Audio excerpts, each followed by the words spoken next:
Bienvenue sur ma chaîne. Prends un truc à grignoter, installe-toi, et souviens-toi, dans ces histoires, chacun avait le choix de bien faire. Ils ont juste choisi le contraire. Laisse un commentaire, abonne-toi, tu vas adorer. Laisse-moi te ramener au tout début. Je m'appelle Willa Meyers. J'ai 33 ans.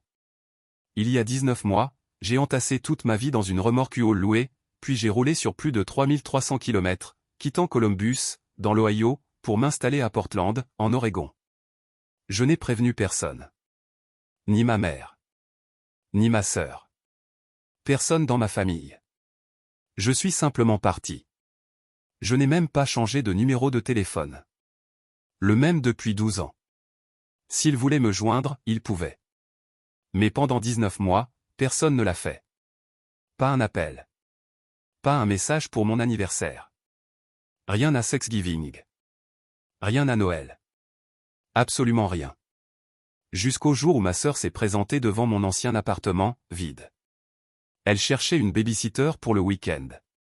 C'est à ce moment-là que ma mère m'a laissé 47 messages vocaux en 48 heures. Pas un seul pour demander si j'allais bien. Pas un seul. Chaque message disait la même chose, que j'étais une fille égoïste. Je n'ai jamais rappelé. À la place, j'ai envoyé un colis. Et quand ils l'ont ouvert, ma famille ne s'est pas retournée contre moi. Ils se sont retournés les uns contre les autres. Avant de t'expliquer comment tout a commencé, laisse-moi te ramener en arrière. Un mardi soir. Dans la cuisine de ma mère. Le soir où j'ai compris que, toute ma vie, j'avais été invisible. J'ai 14 ans. Mon père est mort il y a 3 semaines. La maison sent les plats que personne n'a demandé. Et le produit pour nettoyer les tapis qui n'arrivent pas à masquer la tristesse. Ma mère est assise sur le canapé du salon. Elle porte encore le même peignoir que la veille et l'avant-veille. Ma petite sœur, Cara, a 10 ans. Elle se tient dans l'encadrement de la porte de la cuisine, la lèvre tremblante. J'ai faim, murmure-t-elle. J'attends que ma mère réagisse. Elle ne bouge pas. Elle fixe la télévision, éteinte. Maman, j'ai faim, répète Cara. Toujours rien. Alors j'ouvre le placard. Macaroni au fromage. En boîte. Je n'ai jamais cuisiné seul. Je lis les instructions derrière la boîte. Je fais bouillir l'eau. Je mélange les pâtes. Le sachet de fromage se déchire mal, la poudre tombe sur mon t-shirt. Je prépare 2 bols. Un pour Cara. Un pour maman. Cara mange à table. Ma mère prend son assiette, sans même me regarder. Enfin quelqu'un d'utile, lâche-t-elle. C'est tout. Pas merci. Pas ça va? Pas un regard. Rien. Comme si je n'avais pas enterré mon père 3 semaines plus tôt. Comme si je n'étais pas une gamine de 14 ans en train d'essayer d'empêcher cette maison de s'effondrer. Je lave la casserole. Je lave les bols. J'essuie le plan de travail. L'éponge sent le moisi. Je me fais une note mentale, acheter une nouvelle éponge. J'ai 14 ans. Et j'ajoute déjà des responsabilités invisibles à une liste que personne d'autre ne remplira. Ce soir-là, devant cet évier, les mains trempées d'eau savonneuse. Je deviens la personne qui tient cette famille debout. Je ne l'ai pas choisi. Personne ne me l'a demandé. C'est juste arrivé. Et une fois que ça commence, on ne sait plus comment arrêter. 17 ans plus tard. J'ai 31 ans. Je vis à 12 minutes de chez ma mère, dans un petit appartement que je paie seul. Je travaille comme chef de projet dans une entreprise de construction à Columbus. Je suis bonne dans mon travail. Organisée. Fiable. Précise. Je dois l'être. Parce qu'en dehors du boulot, j'en ai un deuxième. Non payé. Invisible. Un dimanche soir, j'ouvre mon Google Agenda. Tout est codé par couleur. Bleu, les rendez-vous médicaux de ma mère. 2 fois par mois. Vert, récupérer les enfants de Cara à l'école. Jaune, babysitting le samedi. Les 3 enfants. Rouge, les fêtes. Noël. Thanksgiving. Anniversaire. Je fais tout. J'organise. Je cuisine. Je nettoie. Je fais défiler les mois. Chaque entrée porte le nom de quelqu'un d'autre. Pas une seule ne porte le mien. Cette année-là, j'avais prévu de déjeuner 4 fois avec mon amie Denise. J'ai annulé, 4 fois. 2 fois parce que Cara m'a écrit à la dernière minute. Tu peux prendre les enfants demain? Drew est en déplacement. 1 fois parce que ma mère n'allait pas bien. 1 fois parce que le petit Oliver était malade à la garderie. Je continue de remonter dans mon agenda. 6 mois. Même schéma. 12 mois. Pareil. Mon téléphone vibre. Un message de Cara. Tu peux prendre les enfants ce week-end? Drew est à Détroit. Je tape, oui. J'envoie. Elle ne répond pas. Pas de merci. Pas de comment tu vas? Juste la certitude que je dirai oui. Parce que je dis toujours oui. Je ferme l'agenda. Je fixe l'écran. Et pour la première fois, une pensée me traverse l'esprit. Une pensée impossible à ignorer. À quand remonte la dernière fois que quelqu'un a prévu quelque chose pour moi? 12 mars. Mon 31e anniversaire. Je me réveille. Je regarde mon téléphone. Rien. Je me prépare. Je vérifie encore. Toujours rien. Au travail, à midi, rien. Pas un message. Pas un appel. Pas même un post Facebook. Mais bon, j'ai supprimé mon compte 2 mois plus tôt. Et personne ne s'en est rendu compte. Après le travail, je m'arrête dans une pâtisserie. J'achète un cupcake Red Velvet. Je m'assois dans ma voiture. Seul. Le glaçage est bon. Le moment, non. À 19h15, mon téléphone sonne. Maman. Mon cœur se soulève une seconde. Peut-être qu'elle s'en est souvenue. Oui là, j'ai besoin que tu passes à la pharmacie. Mon ordonnance est prête et ça ferme à 20h. Je serre le volant. Maman, aujourd'hui, c'est mon anniversaire. Silence. Court. Vide. Ah, joyeux anniversaire. Tu peux passer à la pharmacie? Je le fais. Je récupère ses médicaments. Je les dépose chez elle. Elle prend le sac. Merci, ma chérie. Et elle referme la porte. Sans m'inviter. Sans gâteau. Sans rien. Je reste assise dans l'allée. Moteur allumé. Phare face au garage. Je ne pleure pas. Je ne suis pas quelqu'un qui pleure. Mais à l'intérieur. Quelque chose casse. Après 17 ans à tenir, ça lâche. Ce soir-là, à 23h, j'ouvre mon ordinateur. Je tape. L'appartement Oregon. Je ne sais même pas pourquoi Portland. Je n'y suis jamais allé. Mais c'est loin. Très loin. Et là, tout de suite. Ça me semble exactement ce dont j'ai besoin. Je ne pars pas sur un coup de tête. Je suis chef de projet. Je planifie. Alors je fais une expérience. À partir du lendemain, je change une chose. Au lieu d'attendre qu'on ait besoin de moi, je contacte les autres. Pas pour organiser. Pas pour aider. Juste, pour exister. 13 mars. Maman, on déjeune ensemble samedi? Juste nous deux. Aucune réponse. 19 mars. Cara, comment tu vas? Ça fait longtemps qu'on n'a pas discuté. Réponse. Pas le temps, les enfants sont ingérables. Puis plus rien. 26 mars. Drew, comment avance ton projet? Vu. Pas de réponse. Et je continue. Avril. Mai. Juin. Juillet. Août. Encore et encore. Des messages simples. Tu veux aller au cinéma? Comment va ma sonne? Tu me manques. Je fais des captures d'écran. Pas pour me défendre. Juste pour vérifier que je ne deviens pas folle. Que j'essaie vraiment. Que je tends la main. Et que je n'attrape que du vide. Fin août. Je compte. 214 messages envoyés. 11 réponses. Courtes. Froides. Utilitaires. 203 ignorés. Je suis assise sur mon lit. Devant une offre d'emploi à Portland. Même salaire. Avantages inclus. Date de début, 1er octobre. Je regarde les captures. 214 tentatives. Puis l'offre. Je postule. Avant de pouvoir changer d'avis. Septembre. Je reçois la réponse. Le poste est à moi. J'accepte. Je pose ma démission avec 2 semaines de préavis. Mon patron, Greg, me serre la main et me dit. Portland a de la chance de t'avoir. 5 mots. 5 mots simples. Mais il me frappe de plein fouet. En 3 ans de travail avec lui, il vient de me donner plus de reconnaissance que ma famille en 17 ans. Je commence à emballer mon appartement. Le soir, après le travail.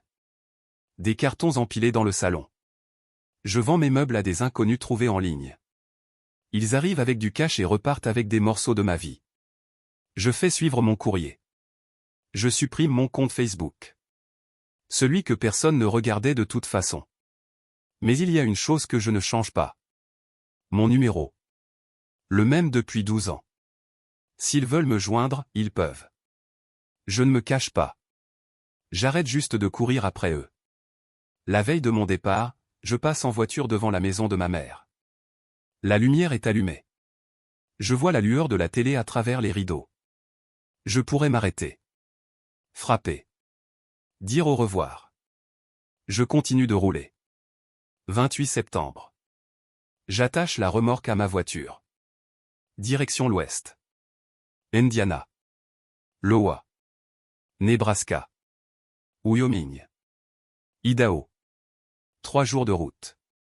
Du café de station-service. Des pauses sur des aires d'autoroute. Des podcasts. Et du silence. Quelque part dans le Wyoming, j'ouvre les fenêtres. Et je hurle. Sans raison.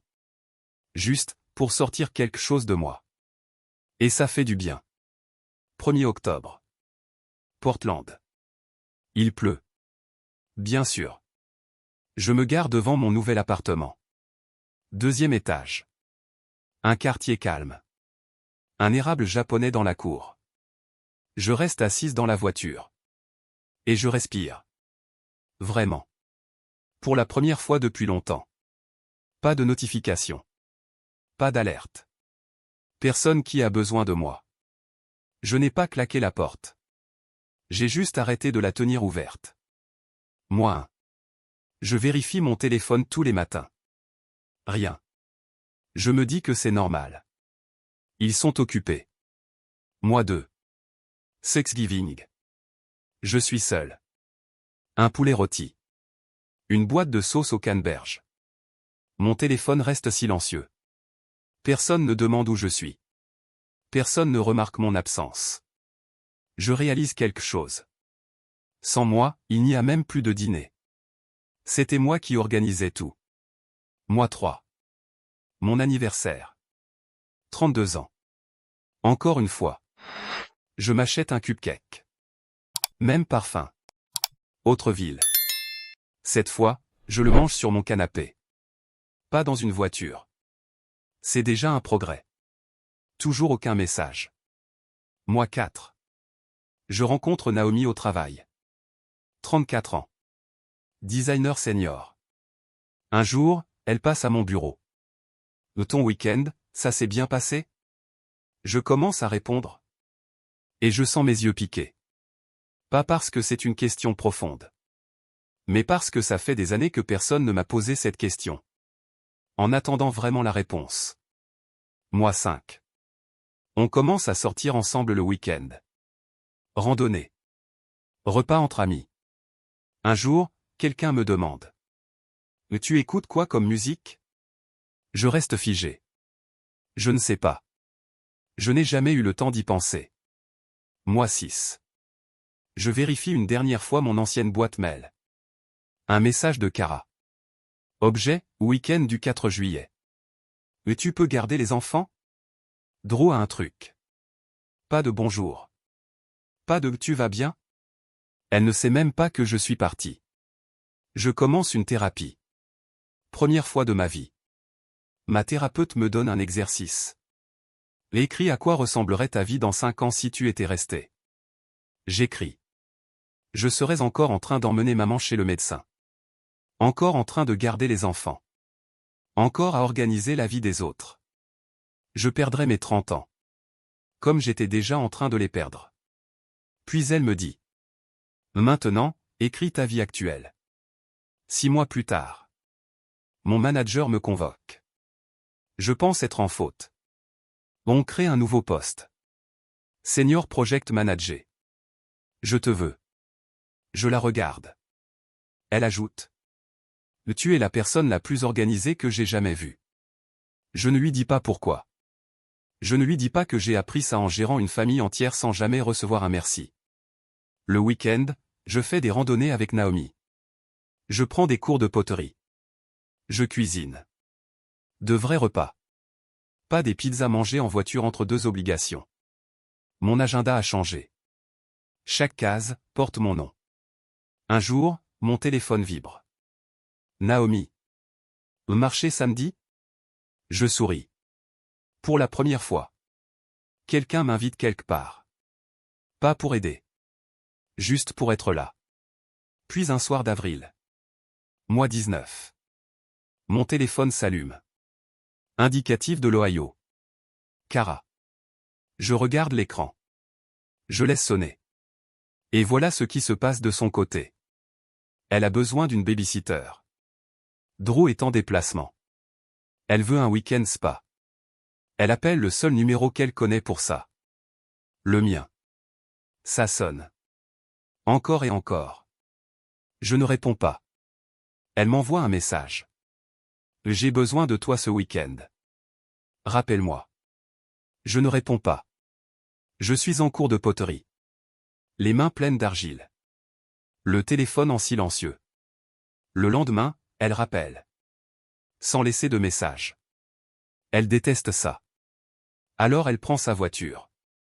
Et elle va directement chez moi. Enfin, chez mon ancien moi. L'appartement est vide. Elle frappe. Rien. Elle frappe plus fort.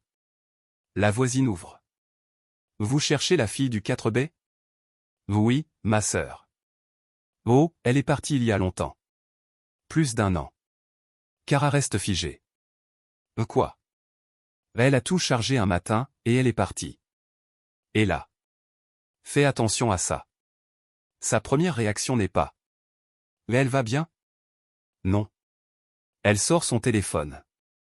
Elle appelle notre mère. Tu savais que Willa avait déménagé? Et ma mère répond. De quoi tu parles? 19 mois. Personne n'a appelé. Personne n'a vérifié. Personne n'a fait 12 minutes de route. Pas avant d'avoir besoin de quelque chose. Et même là. La première question n'était pas. Mais elle va bien? Mais. Où est-elle quand on a besoin d'elle? Le deuxième domino tombe immédiatement. Ma mère n'a jamais su gérer les surprises. Alors elle fait comme toujours. Elle ramène tout à elle. Moins d'1 heure après l'appel de Cara. Judith Meyers compose mon numéro. Le même numéro. Celui que j'ai gardé pendant 12 ans. Celui qui n'a jamais changé. Mon téléphone sonne. Je suis assise sur mon canapé, à Portland, un livre à la main. Je regarde l'écran. Maman. Je laisse sonner. Elle rappelle. Encore. Encore. Puis les messages vocaux commencent. Message 1. Willa, où es-tu? Rappelle-moi immédiatement. Message 7. Comment as-tu pu partir sans prévenir ta mère? Message 15. Tu es la fille la plus égoïste que j'ai jamais élevée. Message 23. Ton père aurait honte de toi. Message 34.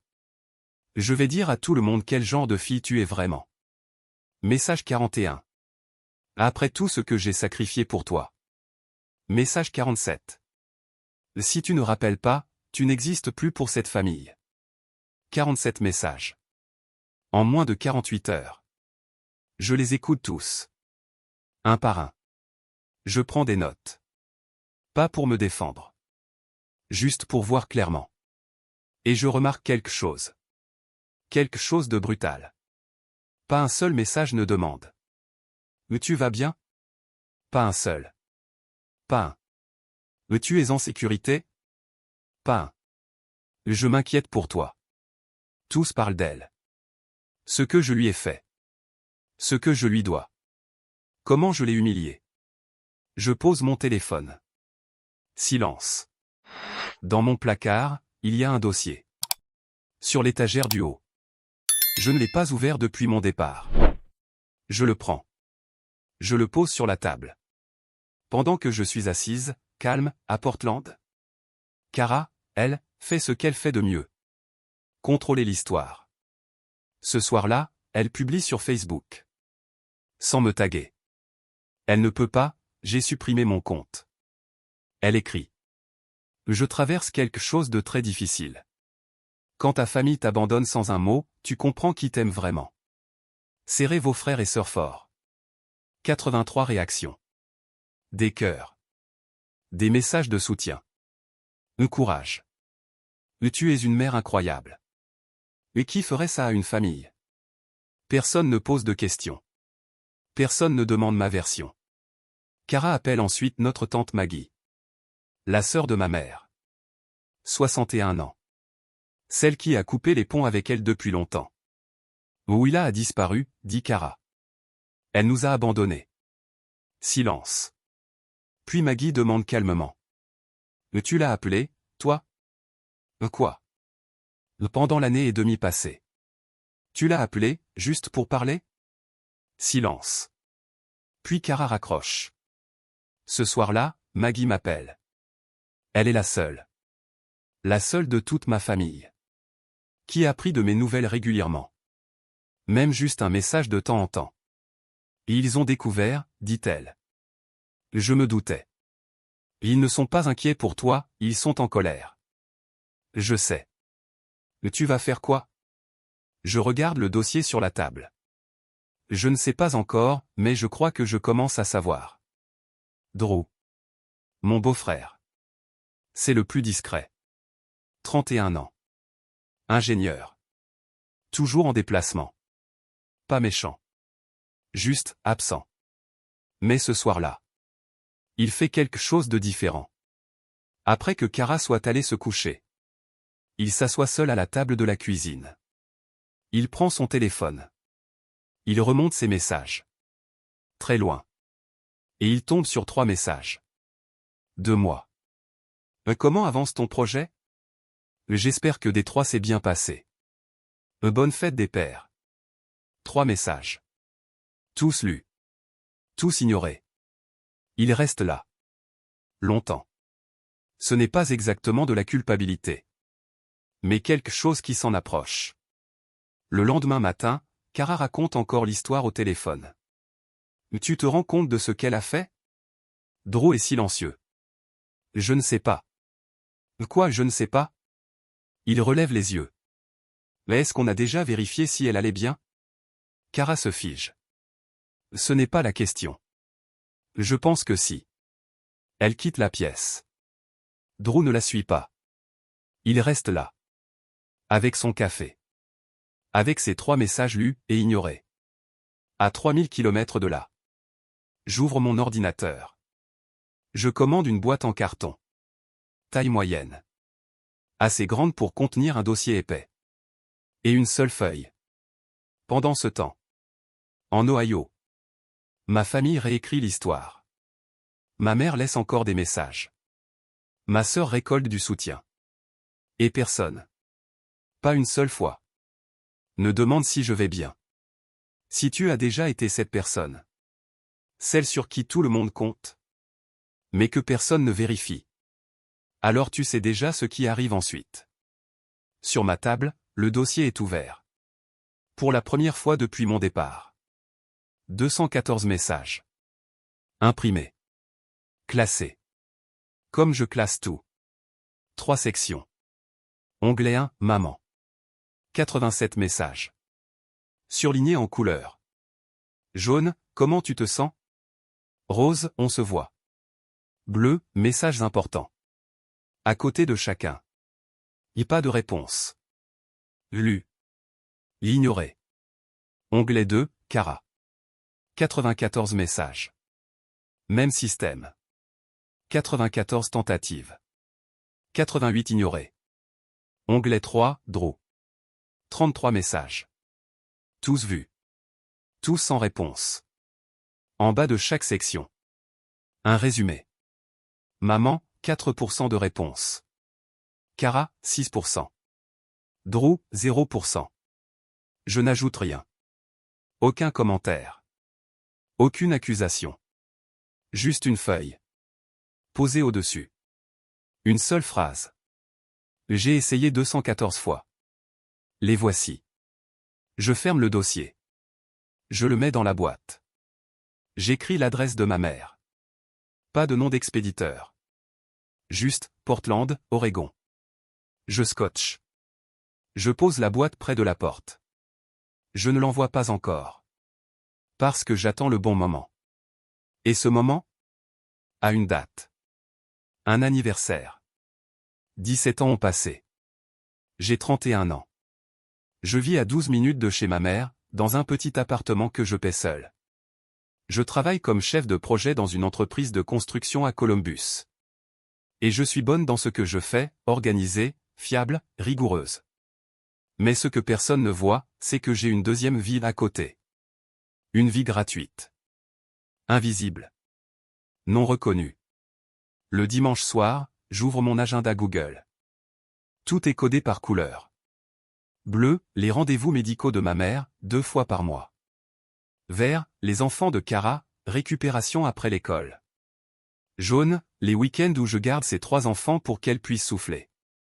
Rouge, les fêtes, anniversaire, Thanksgiving, Noël, que j'organise toujours moi-même. Chaque case contient un nom. Une responsabilité. Une attente. Mon nom à moi n'apparaît nulle part. Je devais déjeuner avec une amie 4 fois cette année. 4 fois j'ai annulé. Une fois parce que Cara m'a écrit à la dernière minute. Une fois parce que ma mère allait mal. Une fois parce qu'un enfant était malade. Une fois parce qu'il n'y avait personne d'autre. Toujours la même logique, je suis la solution automatique. Je fais défiler les mois. Même schéma. Toujours. Un jour, Cara m'écrit. Tu peux garder les enfants samedi et dimanche. Drew est en déplacement. Je réponds simplement, oui. Elle ne dit même pas merci. Parce que dans leur monde, c'est normal. Je dis toujours oui. Et soudain, une pensée me traverse, nette, glaciale. Quand est-ce que quelqu'un a mis mon nom dans son agenda pour la dernière fois? Je cherche. Le vide. Mars 2012. Mon anniversaire. Je me réveille. Rien. Aucun message. Je vérifie plusieurs fois dans la journée. Toujours rien. Je finis par acheter un cupcake toute seule, dans une boulangerie. Je le mange dans ma voiture. Et c'est là que mon téléphone sonne. Ma mère. Pendant une seconde, je me dis, elle a peut-être pensé à moi. Oui là, il faut que tu passes à la pharmacie chercher mes médicaments. Je serre le volant. Aujourd'hui c'est mon anniversaire, maman. Un silence. Court. Vide. Ah, bon anniversaire. Puis, comme si de rien n'était. Mais tu peux quand même passer à la pharmacie? Je vais chercher les médicaments. Je les dépose chez elle. Elle prend le sac et dit juste. Merci, ma chérie. Puis elle ferme la porte. Pas d'invitation. Pas de gâteau. Pas de reste un peu. Je reste dans la voiture, moteur allumé. Et quelque chose en moi se casse enfin. Pas un cri. Pas des larmes. Juste une rupture silencieuse. Ce soir-là, à 23 heures, j'ouvre mon ordinateur. Je tape « Appartement Portland, Oregon ». Je ne sais pas pourquoi Portland. Mais je sais une chose, c'est loin. 2000 km. Et pour la première fois, ça me semble juste. Je ne pars pas sur un coup de tête. Je fais ce que j'ai toujours fait, j'observe, je teste. Je commence par un simple changement. Je ne réponds plus seulement aux demandes. J'essaie de parler autrement. Comme une personne. Pas comme une ressource. Mars 2013. On peut déjeuner samedi? Juste nous deux. Aucun retour. Mars 2019. Ça va? On ne se parle plus vraiment. Réponse de Cara, les enfants sont débordants. Puis silence. Mars 2026. Mais comment va ton projet, à mon beau-frère Drew? Lu. Aucune réponse. Je continue. Des semaines. Des mois. Des centaines de messages. Toujours le même résultat. J'enregistre tout. Pas pour les accuser. Pour ne pas devenir folle. 214 messages envoyés. 11 réponses. 203 silences. Et aucune question sur moi. Jamais. Je regarde une annonce. Poste de chef de projet à Portland. Je postule. Sans réfléchir trop longtemps. Puis je suis accepté. Je démissionne. Je fais mes cartons. Je garde mon numéro de téléphone. Et un soir, je passe devant la maison de ma mère. Les lumières sont allumées. Je pourrais m'arrêter. Je ne le fais pas. Quelques jours plus tard, je conduis vers l'ouest. 3 jours de route. Ohio, Iowa, Nebraska, Wyoming, Idaho. Et pour la première fois depuis longtemps, je respire. Quand j'arrive à Portland, il pleut. Je reste assise dans la voiture. Je regarde mon nouvel appartement. Et je comprends quelque chose. Je n'ai pas claqué une porte. J'ai simplement arrêté de la tenir ouverte pour les autres. Merci de m'avoir écouté et rappelez-vous que parfois les chapitres les plus difficiles mènent aux plus belles fins. Laissez un commentaire, cliquez sur le bouton j'aime et abonnez-vous pour plus d'histoires.